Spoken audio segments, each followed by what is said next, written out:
जो ड्रैगन्स हमने game of thrones में देखे थे वो तो बस एक झलक थी। असली तबाही तो उससे 172 साल पहले मची थी, जब वेस्टेरोस की धरती पर एक या दो नहीं बल्कि 20 से भी ज्यादा ड्रैगन्स आसमान में राज करते थे। लेकिन फिर ऐसा क्या हुआ कि एक ही खानदान के लोग आपस में लड़ मरे और ड्रैगन्स का नामो निशान मिट गया। आज हम बात करेंगे हाउस ऑफ द ड्रैगन की। अगर आप इस सीरीज को, इसके सीजन 1 और सीजन 2 के सारे ट्विस्ट को और इसकी उलझी टाइमलाइन को आप आसान भाषा में समझना चाहते हैं तो ये वीडियो सीरीज सिर्फ आपके लिए। आज हम पहले पार्ट में जानेंगे कि महायुद्ध की नींव कहां रखी गई। सबसे पहले क्रोनोलॉजी समझिए। हाउस ऑफ द ड्रैगन की कहानी गेम ऑफ थ्रोन्स की घटनाओं से लगभग 200 साल पहले की है। अगर बिल्कुल सटीक कहें तो डेनेरिस टारगेरियन के पैदा होने से 172 साल पहले। इस दौर में टारगेरियन साम्राज्य अपने चरम पर था। इन्हें हराने वाला दुनिया में कोई नहीं था सिवाय इनके खुद के। इतिहास में खूनी गृह युद्ध को कहा गया the dance of the dragon, यानी ड्रैगन का नाच, जहां आग ही आग को काटती है। कहानी शुरू होती है राजा विसेरस प्रथम के राज्य से। विसेरस एक भला आदमी था, लेकिन वेस्टेरोस में भले राजाओं का हश्र अच्छा नहीं होता। विसेरस का कोई बेटा नहीं था और जब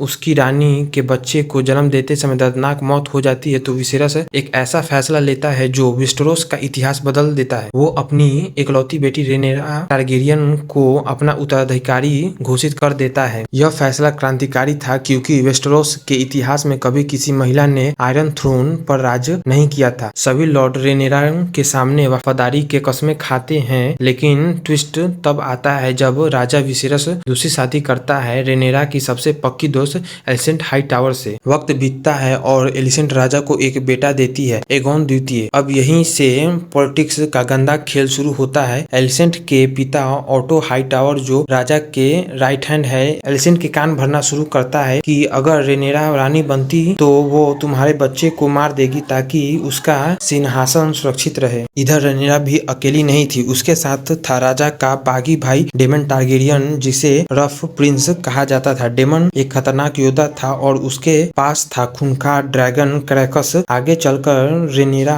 और डेमन आपस में शादी कर लेते हैं, जिससे यह जंग और भी पर्सनल हो जाती है। अब महल में दो गुटों में बट चुका था। एक तरफ थी रेनेरा और डेमन की टीम ब्लैक और दूसरी तरफ थी एलिसेंट और उसके बेटों की टीम ग्रीन। सब इस बात का इंतजार कर रहे थे कि कब राजा विसेरस की आंख हमेशा के लिए बंद हो और यह बारूद का ढेर सुलग उठे। और सीजन 1 के आखिरी एपिसोड में वही होता है। राजा विसेरस अपनी आखिरी सांस लेते हुए कुछ ऐसा कह जाता है जिसे एलिसेंट गलत समझ बैठती है। इसके बाद जो गद्दी की चोरी हुई और जो पहला खून बहा, उससे पूरा वेस्टेरोस को आग की भट्टी में झोंक दिया। क्या था राजा का वो आखिरी संदेश और कैसे शुरू हुआ ड्रैगन का असली तांडव, यह सब हम जानेंगे इस सीरीज के पार्ट 2 में। अगर आपको यह वीडियो पसंद आया तो चैनल सब्सक्राइब करें और कमेंट में बताइए कि आप टीम ब्लैक की तरफ हैं या टीम ग्रीन की तरफ। मिलते हैं अगले पार्ट में।